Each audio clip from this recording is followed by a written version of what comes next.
how was your evening? Did you have a good rest?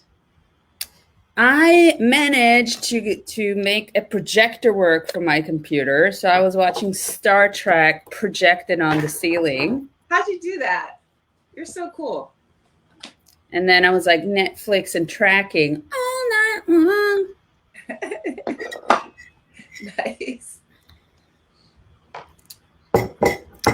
And I also noticed that, I always prided myself in being like with an undertone of yellow. I'm like a Simpson, I'm Lisa. But the more I'm doing these things, I'm noticing I'm pink, like shamefully pink, like not an attractive pink. I'm just like undercooked. Maybe it's the lighting's fault, not your skin. Yeah, no, I think it's my skin. Could be. I think it's my skin. Like I'm taking accountability for my pink hood. For your pallor. For my palette. Your skin palette and pallor. This is gonna be fun. Hey, Bria. I think so. Bria, can you hear me? Right. No, she made herself muted. How can I light myself and not have it reflected in the frame behind me? That is the question. Is this working? But that's kind of working. Also, I'm not sure this is like, I brought this HD camera. I'm not very impressed by it. Man, you probably spent a ton of money on it, didn't you? No, not too much, but I didn't go crazy. It was actually the lowest price of the Logitech, so it was like $160 and not like this $700. Right? Uh-oh. I know, I've logged it up, but it should find my actual camera. Okay, it doesn't. Of course. Fuck it. I'll be pink for you. Okay.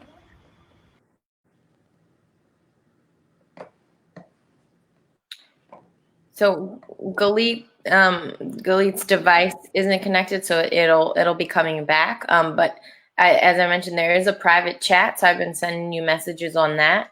It's a private chat tab. So should I be on that on my laptop, because this is my phone, so I can respond to messages? That would be cool, I guess. Yeah, you can do that too. Yeah. Or would it echo if I do that? It won't. I won't include your microphone on that laptop. Okay. And then we are live. You have a couple people who've said good morning. Ayana, Good morning, everybody. So we are live on both YouTube and Facebook. Hi, everybody. Thank you so much for joining us. We're going to get started in a couple of minutes. I'm Natalie Nixon, and I'm going to have a real fun conversation with Galit Ariel, who's joining us today. Hola. Hola, ¿cómo estás? Just hang tight, everybody. We're going to get started like another 10 minutos. And Galit, I am just going to pull up the StreamYard on my laptop to see if there's any questions and that sort of thing. Sure. Oops, that's wrong.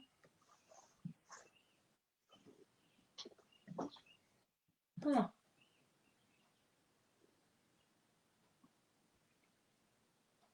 Oh, that's the wrong link. I'm looking for the link I sent you yesterday, and now I can't find it. The one from Bria.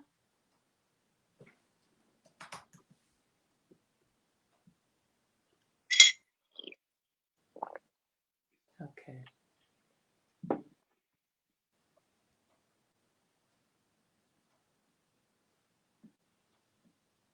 I wish I could play some. Don't I? If I play music, Galit, it has to be like copyright or like open source music, right? If I play it on here. I can sing, but you really might not want me to. Did I never tell you, like, as people tune in, could I tell you the story of my delusional self? Yes. There are many of them, but this is the best. So up until I guess 5 years ago, I was convinced that I can sing like an angel. I mean, Okay. I had this thing in my mind that, if I ever stop design or creative, I can always just start a singing career, Okay. A right? singing career, right? And yeah, and in my mind, and I'm amplifying in my mind many, many times for a reason. Um, Here's Adele and here's Galit just on this keyboard. And I really had that fantasy, I'll go to The Voice or something and people are going to hear me sing and all my friends are going to be like, oh my God, we didn't know she can sing so well. And I have like a perfect, like I have a great ear for singing. Like and I played before and I'm like, I'm hearing myself and I'm loving it. So it must be good. One day I go to a concert without my hubby and they have like this insane stage design and VJ and I take it because he's like a 3D designer. I'm like, he's gonna love it. And I'm like registering like the performance and then I come back home and I play it to him. So we see the stage and we see like, the band and then you hear someone in the background singing like badly. And I'm like, oh my God, don't you hate it when people that can't sing ruin it for I just everyone? bolting it out. Yeah. And as I say it, the camera revolves and it's me. And the shock, Natalie, the shock, really, like I don't think in my life I had such a shock because it was just such a disconnected. Like I realized at that moment I cannot sing. And that for 35 years, not only did I think I can, but it might be my second career move, like really Wow. to that level. So I just like started crying. Of like I was shocked Oh and I was man. like, I told him I can't sing, and he's like, yeah, no, you can't sing. I'm like, you knew, and he's like, you didn't. Wait a minute. What I love about that story is I think it says a lot more about your husband than it does about you. No, so he He's assumed that I just he's a enjoy sweetie singing, pie. but I'm aware. He's like, you're such an aware person. You're such a critical person. How could you not know you can't sing? I'm like, but I sing really well. And he's like, no, really, you don't. Oh my And goodness. and then he said, and I had to explain to him because it was really a secret desire. Like I never shared it with him. Like I'm going to be a singer. Um, so I'm like, no, Okay, but so I he was didn't planning realize for the it dream. to be my second career. And he's like, yeah, no, no, don't do it. And then he said, well, maybe we should go for your plan C. What's your plan C? And I was like, I can beatbox. I can what? Beatbox. No. Yeah, no, I can't. I can't, Natalie. That was another delusion. Well, So he made me beatbox and he was, no, somebody's asked me to sing. No, you really, trust me. This is like, the joke is this, that I can't. Like, trust me, I cannot. And the worst thing is, from that day on, I could finally hear myself singing. And let me tell you, I can't sing. And I was like, but what was going on in my brain for 35 years? I was so convinced that I can sing professionally that I'm a rational person. I'm an investigative person. that's really interesting because I know I can't sing. I can sing in the shower. The acoustics help me, but I know I can't sing. Not my strength. Well, and now I have like this philosophical dilemma. Like, was I better off not knowing that I can't sing and believing that I sing, like singing to myself, like the little choir of like the Yes. choir of Glee, or not? I don't I know. think you're better off knowing because it's one step towards personal enlightenment and knowing our limits. But Yeah, I and had plus, I had a similar freak out moment. I turned 50 years old last September, what? and yeah, and I said No, I announced to my wait. husband, huh? I want like a blood infusion from you. What are you eating? Tell me everything. What? 50? Yep. But Okay, listen, I announced to sure. my husband that like it was about around this time last year, maybe last May. I was like, babe, I know what I want to do to celebrate my 50th. He's like, okay, great. What? I said, I'm going to have a dance recital. I'm going to learn 3 new pieces. I'm over the summer. I'm going to invite all our friends, family, colleagues, and we're going to raise money for Phil Abundance, which is this nonprofit. He's like, Yeah. oh, okay, good. Now, at the time, I thought he was like super down with it and, you know, support, because he's a super supportive guy. Around July of last year, meanwhile, Bria, who has helped us organize this whole morning, Yeah. she is a dancer, an entrepreneur. She owns Dance Fit in Philadelphia. She and her team were helping me to choreograph the group hip hop piece. I was taking lessons for foxtrot and salsa. And in July, I had this big freak out. I was like, oh shit, what if no one comes?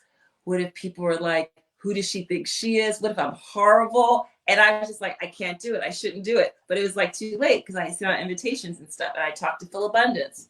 And so I do it. Long story short, it was a magical evening. It was a great way to celebrate my half century. But yeah, there's those moments where it's like a dissonance between what you think you can do versus what you may actually be able to do. But by all reports, I was okay. I did fine, but I had a big freak out. Because you know me, like I will walk in and like do an audition for The Voice because I've lost all my fear filters like years ago. And I do believe in doing ridiculous things and in order to to grow and also fun. Yes. Right. So Well, yeah, I would not audition for what was Jennifer Lopez's show, So You Think You Can Dance? Like I would not audition for that. Like I know I'm not that. I will, and I know I can't dance, but I think I might be able to like revive. You remember jazz dancing in the 80s, 90s? Oh yeah, jazz hands are my thing. Like I can like Yes. revive jazz and they will think it's just this new expressive weird thing happening. Yeah, all I hail think to I Bob can. Fosse. Yeah. Absolutely. Okay, I'm actually going to move my laptop this way so maybe I can see comments a little bit. And I'll bring Ruth. Ruthie. Ruthie, I love her so much. Yeah, she's a badass. I know. Okay, so what time is it? Okay, we have, of course, because I am solidly middle-aged, my eyesight is not as good as yours. Okay, 3 minutos. And we're going to get started. 3 minutos. So you know, Galit, we have 2 degrees of separation. Do you know what they are? Singing and dancing. Okay, so we have 3. Dancing. One is you are Israeli and I lived in Israel. That's one, right? Remember that conversation? I lived in Tel Aviv. Because remember I told you. Yeah, I went to Shenkar. I studied No, you know what? You didn't tell me. You didn't tell me. I would have known that. I would have remembered that about you. And I would like grill you in Hebrew and like Tel Aviv spots and stuff. I know 3 words in Hebrew. I know slicha, which no one ever says in Tel Aviv. Yeah, it's like hypothetical. Exactly. I'm sorry. We're not sorry. We're Israeli. I took the 66 bus to class every morning and it would be crowded and jam-packed and I'd be like, sliha, sliha. And they were like, what? What's that? Yeah, what's wrong with you, foreigner? That's how people know you're a foreigner. I know. Well, they thought I was. She's bothered about personal space and she apologizes. They thought I was the Ethiopian girl in my building because Black people in Israel were either Nigerian or Ethiopian. So that was fun. There's also there's a little community down south called Akushi Mavlim, the Black Hebrews, which are a group of American evangelists that basically moved to Israel, like 2,000 people, and like moved to the middle of the desert. Yeah, I remember that. I didn't know their name. That's right. That's right. Yeah. And so the other words I know are slicha, ken, and lo. And lo. No. That's BS. You know so many other words. You know sababa? Do you know sababa? No. What? How did No you one live there? taught. Well, maybe Sababa. someone taught me that, and I forgot. What is sibaha? You Sibaba. can't forget. Sababa. Sababa is like the ultimate, it's like the dude word, like, how are things? Sababa. Like, Sibaba. Okay. how was it yesterday? Sababa. How's this chick you're dating? Sababa. It's like this universal, this is the I Eskimos, love that. 100 meanings of snow, 100 definitions of snow. We have sababa. It's like this, and it's like sababa, it's like sababa. Oh my gosh. Wait, so everyone who's joining us, good morning. I'm so happy you're with us. Galit Ariel is my guest. I am Natalie Nixon. Galit is teaching me some really important words in Hebrew before we get started in 1 more minute. So I just wanted to let you know. So to bond with any Israeli, you need to know sababa, which means like, oh, cool, oh, chill, mate. It's great. It's awesome. And of course, bamba. What's bamba? You ate bamba. No, they never gave you bamba. What kind of Israelis did you meet? Animals. I don't know. So what's bamba? Bamba is a proud Israeli food invention, which is basically it's peanut butter puff. So it looks like Cheetos, but it's like peanut butter puffs, and it's like there is no kid in Israel that haven't eaten it, and because it's so popular, it's like the party, the kid, like bamba. You can trust on bamba. Oh. It's delicious. Plus, because of that, Israel has the lowest cases of peanut allergy, because Everyone's grows up on it. Cool, yep. cool. Well, listen, we are going to get started. Yay! Yay! Today is Tuesday, June 23rd, 2020. I am in the Philadelphia. My name is Natalie Nixon, and I'm so happy to be with you today. I'm a creativity strategist, and I'm also the president of Figure Eight Thinking. And the reason why I'm exceptionally happy today is because today is the book launch for the Creativity Leap. And to celebrate, I decided to mark moments of today with some beverages. I have some coffee and really awesome, enlightened, creative minds. So happy to introduce to everybody my new friend, colleague, Galit Ariel. Galit, say hi. Hello, Ruth. Say hi. Hello. No, I'm not getting her involved with this. She has better things to do, like to save the Constitution and stuff. Exactly. And Galit, where are you joining us from? I live in Toronto, or as Torontonians say, Trana. Oh, I didn't know that. That Yeah, sounds a little bit like trap music. Okay, Toronto. Trana. I live in Trana, and I'm a tech futurist and a creative and an author, and obviously from our previous chat, not destined to be a singer anytime soon. But you have other really special gifts and talents, and I reached out to you when I was in the process of collecting interviews and meeting really interesting people who I could talk to about this idea I had that creativity is going to be an essential competency in the future of work. And I think it's the way we toggle between wonder and rigor to solve problems. So I read this really cool article, one of the cool articles that you wrote in Future Rhythmic. I forget which one it was. You've written like 10 articles by now, right? You've written several articles. Yeah, I've written several. I think it was the one about the robots, from killer robots to colleagues, from automated colleagues. Probably that one. Yeah. From automated to colleagues, right? So I talked to Galit, everybody. I reached out to her blindly, as I want to do. I'm just like, hey, this is an interesting person. Let me say hi. And she was super friendly, and we did an interview. And I actually, Galit, I want to start by quoting you. I want to read a quote. The president is quoting me. I love it. From the Creativity Leap that Galit Ariel said. I want you to break it down for us. Sure. So as we just mentioned, Galit is an expert in augmented reality, and she has a really cool lens and approach to it. And here's what she said that's in the book on page 88. I love the term augmented reality because it describes exactly how this technology could be groundbreaking. It will enable us to amplify and interact with the physical world and with technology in new ways. AR would literally transform the physical world around us into a three-dimensional canvas where we can paint digital experiences around us. You're so poetic the way you speak. We will start touching again and looking at surfaces in new ways. We'll be able to amplify, enhance, and explore the world and our senses in new ways, making visual, sonic, tactile, and olfactory. Wait, I messed that up. Mixing visual, sonic, tactile, and olfactory with digital interactions.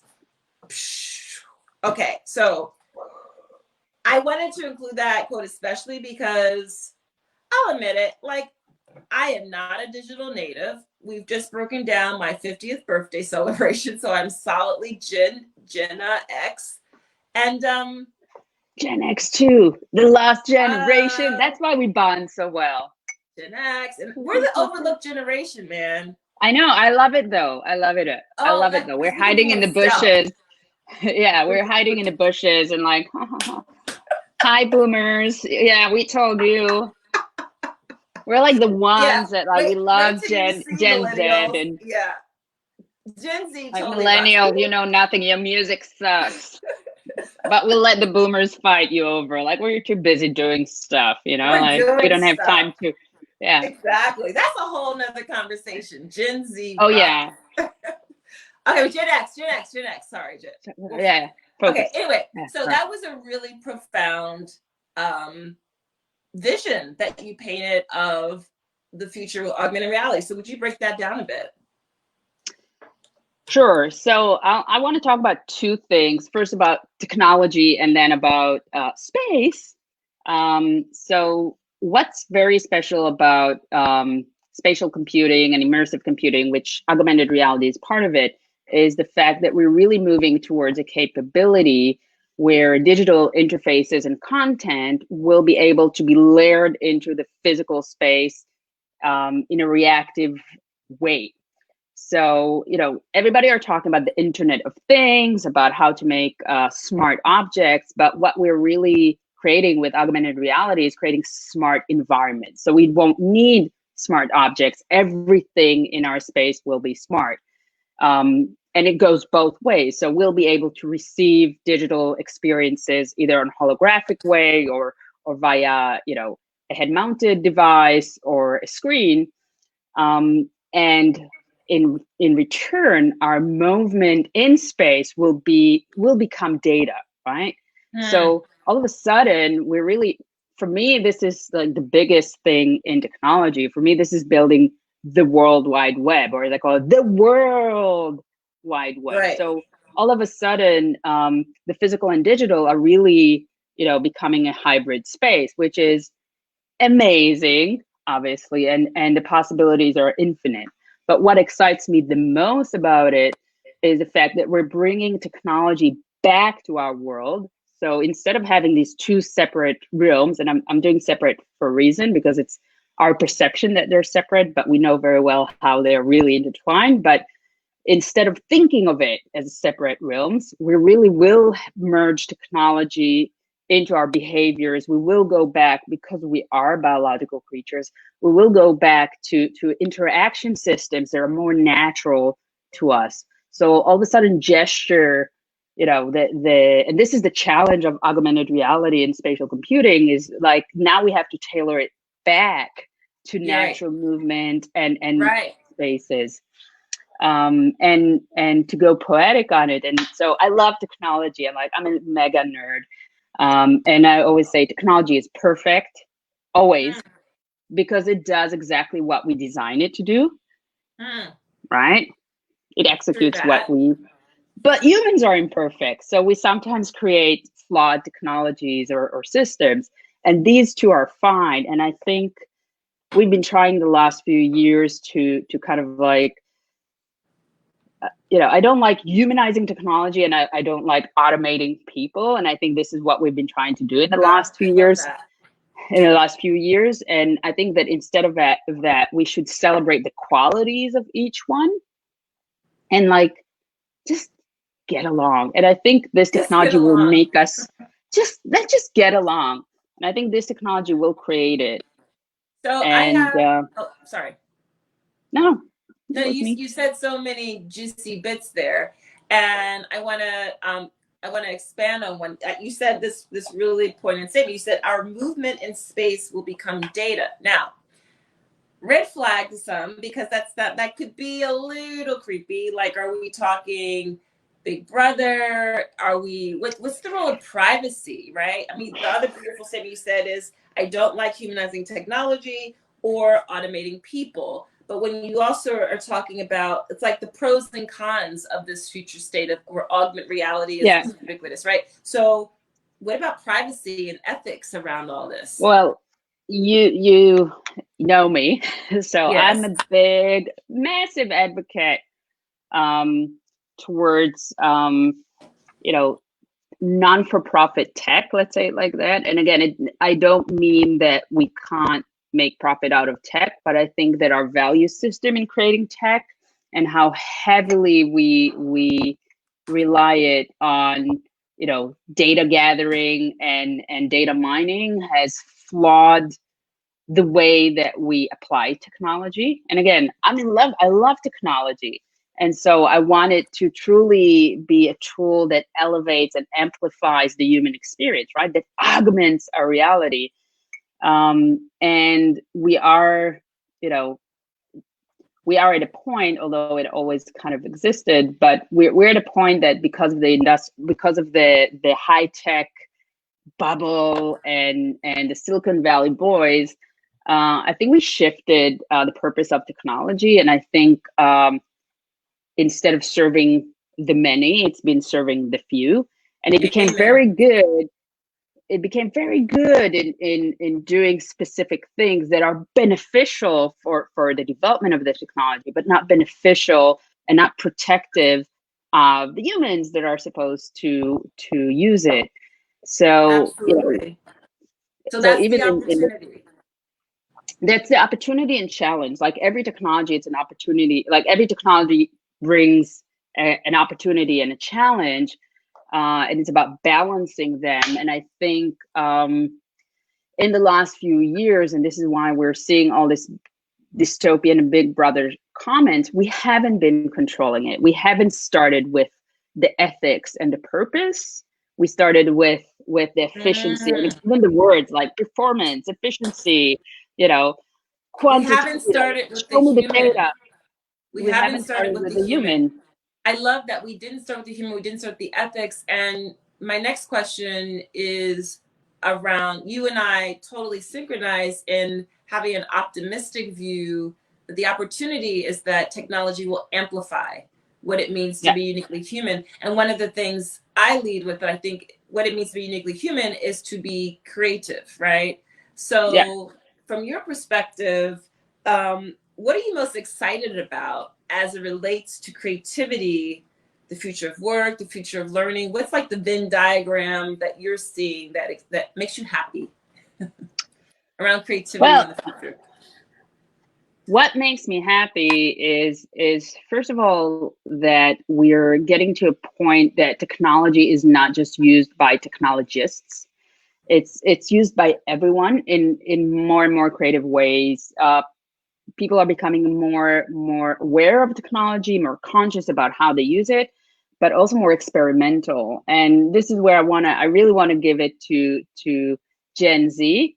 I'm really excited about them because, as I said, the digital natives are the ones that are fluid with technology in ways that we aren't. And I want to like generalize kind of like not our generation because we're Gen X and we're great, but we are the one that messed up technology. Like we are the ones that got all these shiny tools and we're like, oh my God, what if we do this? And we really follow the what if, and Right. in just the good what ifs. Like, what if you can use it for this? What if you can make it viral? And we never thought about the what if, the negative what if, and what does it mean, this what if. And I think this generation, and I've been using this example for years.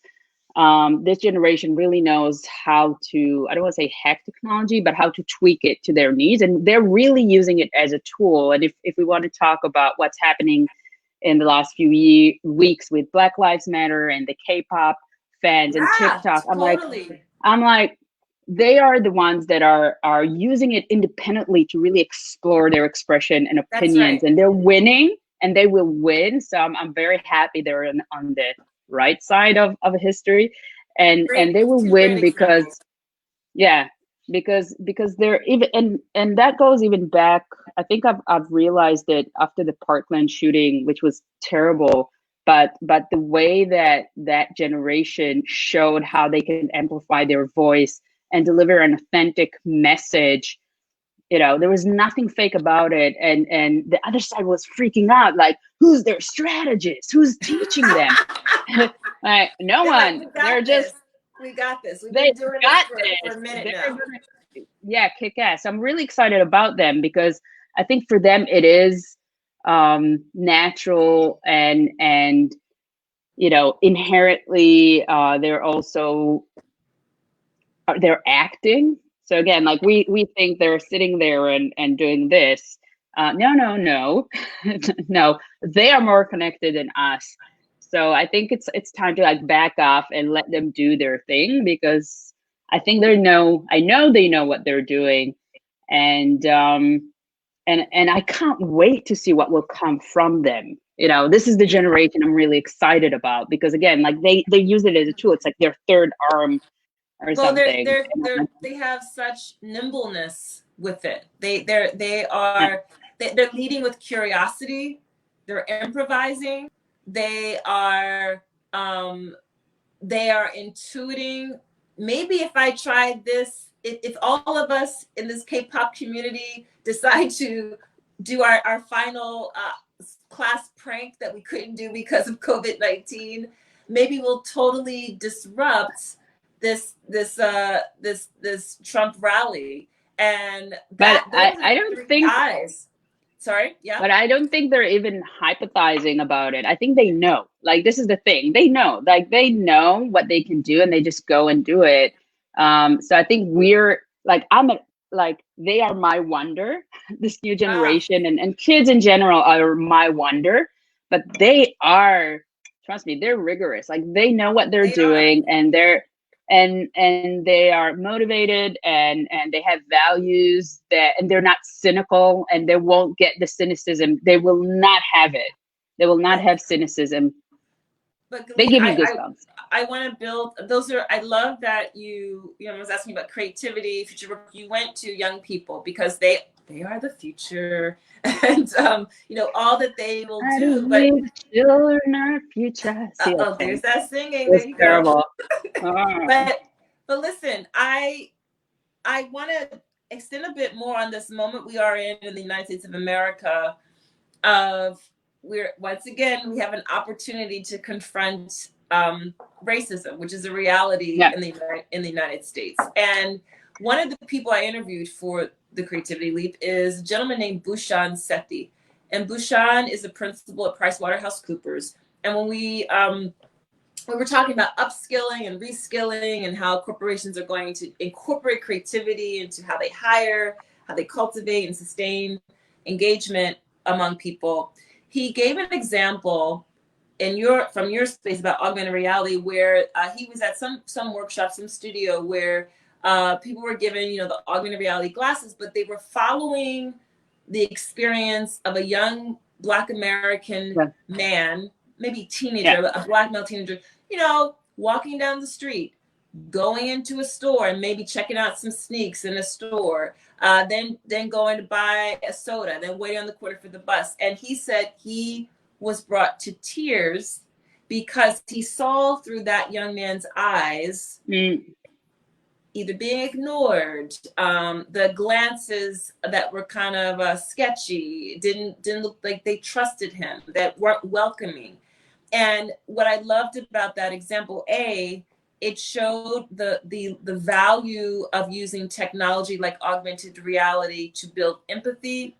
And before we can even get to empathy, we have to start with curiosity, right? Before I can empathize with you, Galit, I have to ask, I have to be curious about your experience. I have to want to know, what is it like to be an Israeli woman living in Toronto who's forging a path in this field of augmented reality, right? I have to first ask different questions. So I just love that opportunity as well that augmented reality has to amplify what it is to be human in us, you know? And also, you know, we're talking on being able to experience reality through the lens, through different lenses as well, right? Because, you know, you can also experience a reality where you put a new lens on, and, you know, all of a sudden everything, the trees are made of candy, and there's so much, you know, wonder you can weave into the world. And I think this is also what I love about augmented reality, because when I think about space in general, like the concept of space, I always think of substance. So I say to people, like, when I look around the room, like, and people see, like, don't see space, they're, oh, there's nothing here in between me and the wall. Like, I'm like, in my head, I'm like, oh, all the things that it can have. Like, I see it as substance. Wow. Right. And I also think about the mental space as substance, and the digital space of substance. And like, I haven't decided yet which substances they are. I guess the physical world must be a solid.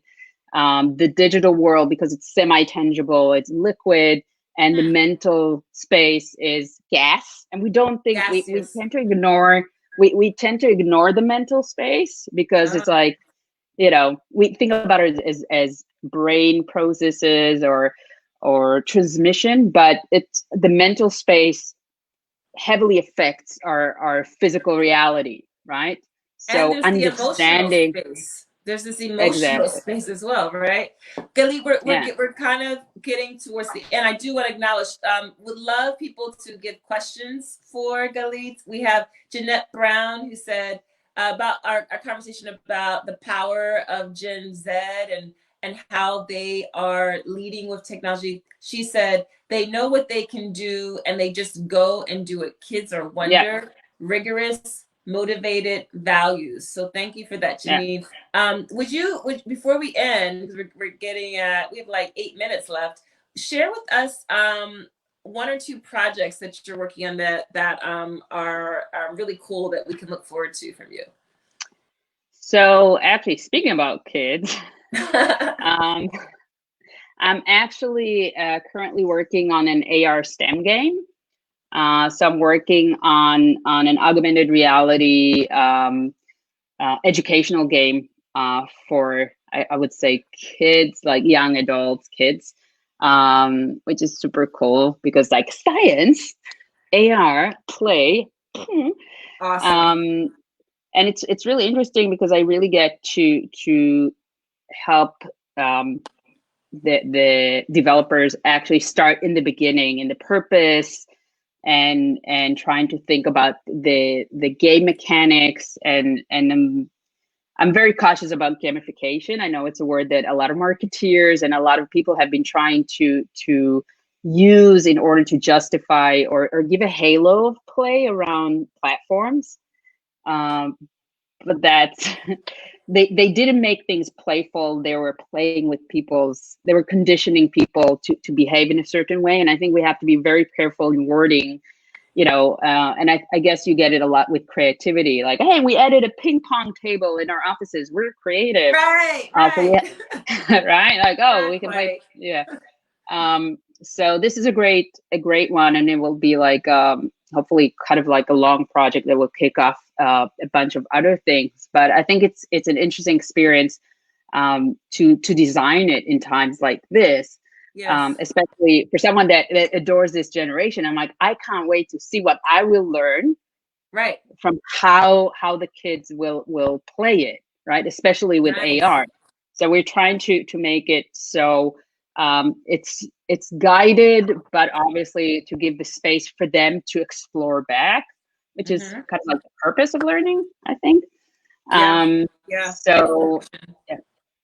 So that's the first thing I'm busy with. And the second one is I finally officially kicked off, and officially, like I just shared it with friends for now, but I officially kicked off my new consultancy, which is focusing on STEAM practices. So I brought together some of the best people I know, and there's more people coming, and looking at the future. The future of technology in a creative way.